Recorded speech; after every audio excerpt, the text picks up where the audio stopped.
This time it's my pleasure to call forward Mr. Jackson to introduce our Man of the Year.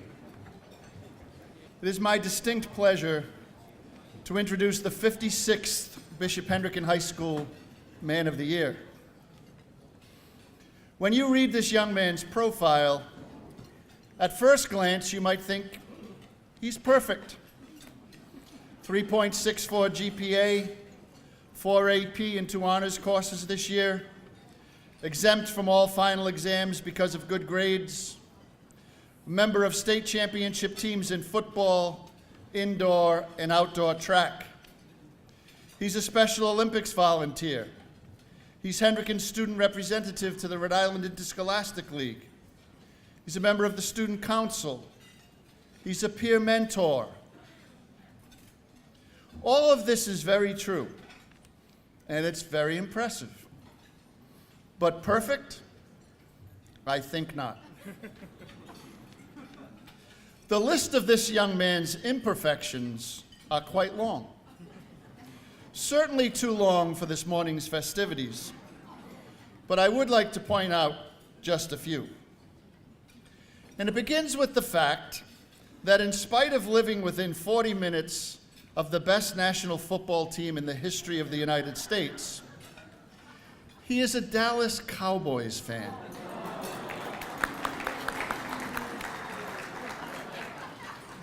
And Mr. Mancuso is in his company, so that's all you need to know about that. And since he was voted by a vote of the faculty and the senior class as Man of the Year a few weeks ago, he's put Hendricken in the rearview mirror. We see Villanova shirts, we see CAA shirts, as if his Hendricken career is over. Until I reminded him that his diploma is in my desk drawer and that he is ours until Wednesday night. Not sure he's been listening. That's another thing that he stopped doing since he was voted Man of the Year. I've also noticed a little hair on his chinny chin chin. An obvious and blatant violation of the dress code, which he has totally abandoned. And of course, for those of you that were at our honors convocation, there was the self-admitted high snap in the freshman year that sailed over the punter's head and led to the absolute unthinkable, which is a touchdown for that other school. An unforgivable offense. So in spite of these imperfections and many more, which time does not permit me to get into, he was voted on by the senior class and the faculty as this year's Man of the Year. I counted the votes in disbelief, but the numbers don't lie. And of course I jest. As I said in a more serious introduction at honors convocation, Joe D'Antonio is one of the most genuine young men you will ever meet. He loves Bishop Hendricken through and through, and he will be sorely missed.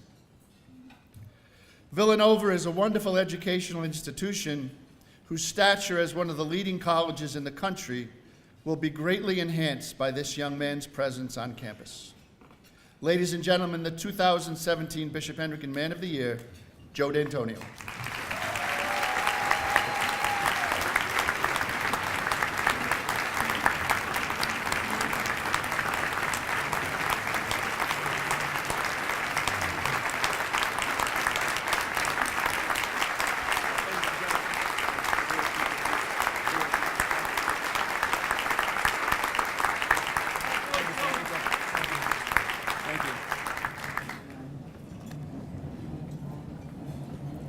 Thank you, everyone. Thank you.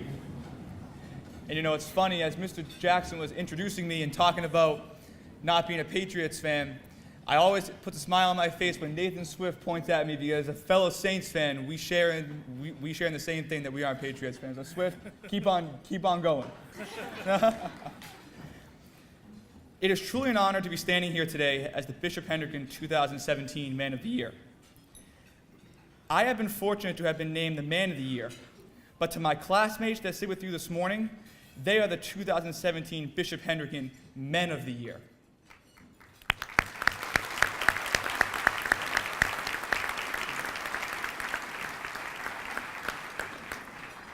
I would like to thank Mr. Jackson, Mr. Brennan, the entire Hendricken administration, faculty, and my classmates for this distinguished honor. At this time, I'd like the following men to stand and be recognized. Please hold all your applause until all the names have been called. Matthew Gage,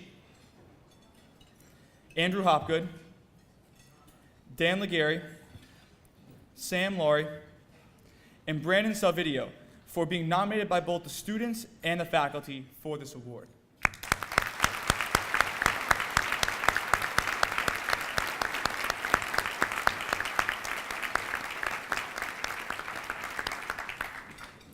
It has been an honor of mine to be able to spend 4 years working with and forming lifelong relationships with this distinguished group of men, along with the entire class of 2017. The day was December 25th, 2011. My sister and I woke up at 6 a.m. and anxiously made our way to the top of the stairs. As many kids do on Christmas morning, we waited patiently, although very impatiently on the inside, for my mom and dad to get situated downstairs with the camera and video camera to capture the special excitement.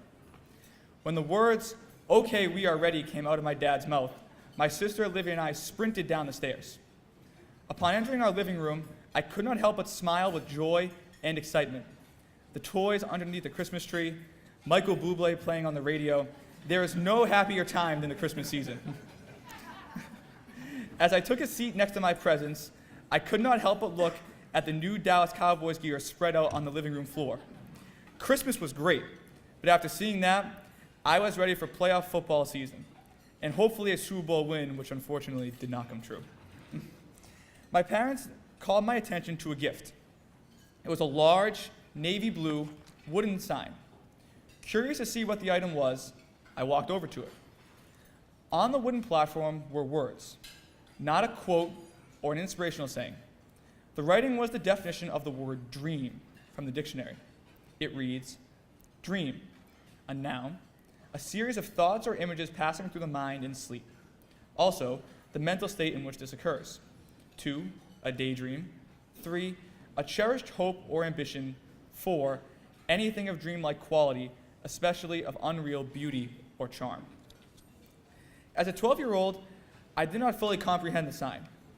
I typically viewed quotes as words of inspiration from famous athletes, coaches, and historical figures who had been through and conquered the tough moments in life. But the dictionary? Could that truly be a source of inspiration? And also, why the word dream? Upon reflection, I am truly thankful that my parents opened my eyes to such a powerful word at such a young age. The sign is a representation of more than just a dictionary definition. It is a sign of motivation, of inspiration, and a sign that carries with it the message of never backing down to the obstacles that stand in the way of one achieving their goals. It is important for everyone, no matter how young or old, rich or poor, to have their own dreams. Dreams fuel the body with a sense of purpose, to know that waking up every morning is more than just rolling out of bed. The sign now holds a spot in my room right next to my bed.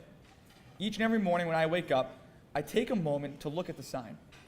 It serves as a reminder that a dream is not a figment of the imagination, but a goal waiting to be achieved. One of my greatest dreams began to materialize in the summer of 2011. In 6th, 7th, and 8th grade, I played football for the Coventry Rams of the Pop Warner Youth Football Organization. One of my football coaches was a man by the name of Joe Lapino. To this day, Mr. Lapino has been a tremendous mentor in my life, teaching me the valuable lessons of hard work, determination, and to never let people doubt your abilities as an athlete or as a person. At the time of me playing under his tutelage, Mr. Lapino was also a football coach here at Hendricken. My eyes could not stop looking at the BH emblem on his jacket, and I was enamored by the ways in which he talked about the school. Immediately, he had me convinced Bishop Hendricken was the place for me.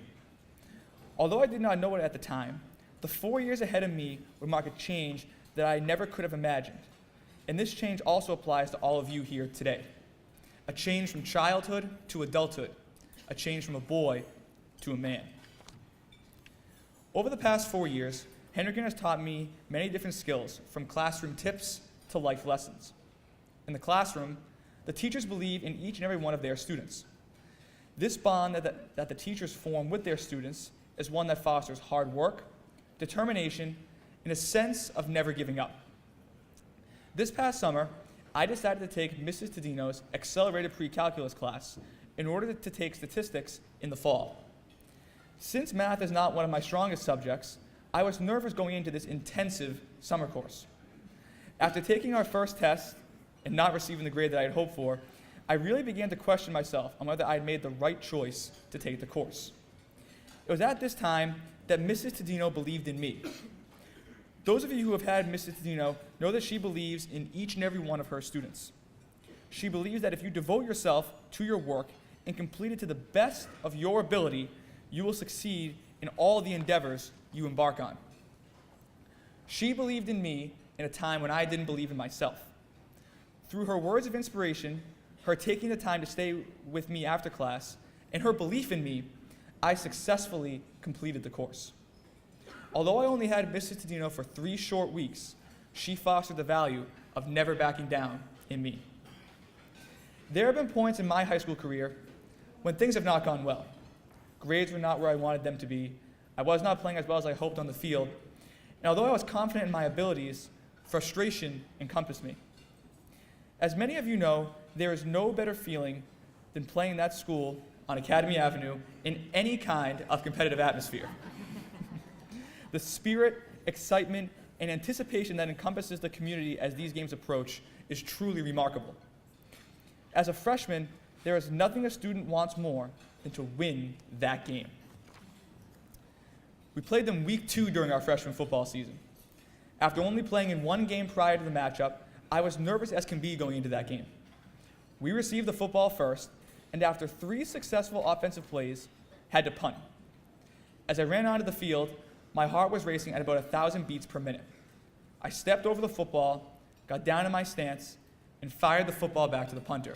Now, for those of you who might not be familiar with long snapping and football, the punt on the snap, or the snap on the punt, should go right to about his chest. And actually, Mr. Jackson, upon further review, Mr. DeTondo has confirmed that the ball did not go over his head. It actually rolled back to him on the ground, which I guess it is a little bit better. But my mistake resulted in the defense recovering the ball on their own 20. Great field position for their offense to score. I was very upset with myself that I put the team in such a terrible position, especially in a game with the magnitude such as this one. I jogged back over to the sideline with my head down and isolated myself in the far corner. However, both my coaches and teammates rallied behind me. They provided me with words of encouragement to be confident in myself and to forget about the previous play. That experience 3 years ago was more than just a football game. It was a time where the Hendricken family assisted me when I was frustrated with myself. My teammates and coaches taught me that it is in these tough moments that one truly finds himself. I was encouraged not to dwell on the past, but instead to look to the future with fervent intent to be the best that I could be. As I walk through these halls for the final time and prepare to walk across the altar on graduation night at the Cathedral of Saints Peter and Paul, I cannot help but think about the same boy who wandered through the halls 4 years prior.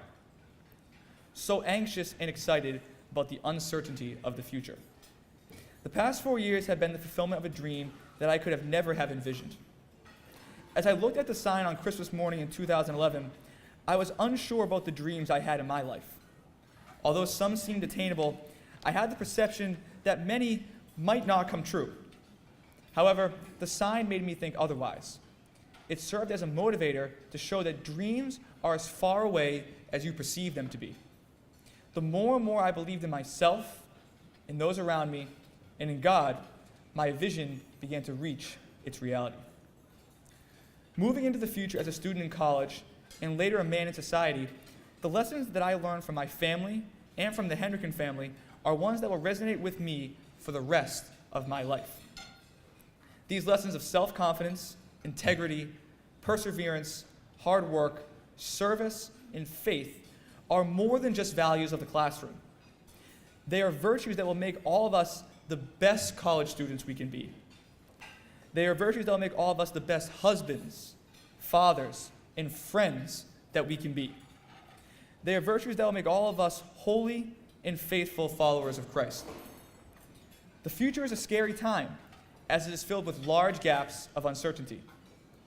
As scary as it may seem, I encourage everyone here today to not be scared, but set goals and dreams for yourself. For a dream is more than just a thought. It is motivation to be the best you can be every single day. Now, I might be dating myself here a little bit, but Casey Kasem was the radio host of the American Top 40 in the 70s, 80s, and early 90s. And he had a quote that he said at the end of every broadcast that I think applies very well to this. He said, "Keep your feet on the ground and keep reaching for the stars." As we sit here today, 3 days out from graduation, let it not be a time of sadness. Let it not be a time of nervously thinking about the uncertainty of the future. Instead, let it be a time of rejoicing. Let's rejoice about the tremendous 4 years that we have been able to journey on as a family together. Mixed in with all the happy moments and the sad moments, Max Hempy, this is for you, the late night grind sessions and the early mornings, there has been one element that has remained constant, and that is one of brotherhood. It is difficult to put into words how this feels, as it is not something that can be described, but only felt. This feeling of love and family is one that will forever be etched in our hearts. As we depart on our own separate journeys, know that this love and this bond will never be broken, but only strengthened due to our times separated from one another. We will forever be friends and always be family. As the great story writer Dr. Seuss so eloquently put, don't cry because it's over, smile because it happened. On September 13th, 2013, we entered the Cathedral of Saints Peter and Paul as strangers. On June 7th, 2017, let us exit the cathedral as more than just friends, but a family forever and always bound by love and brotherhood. Thank you all very much for the opportunity to address you today. Have a great rest of the afternoon, and God bless.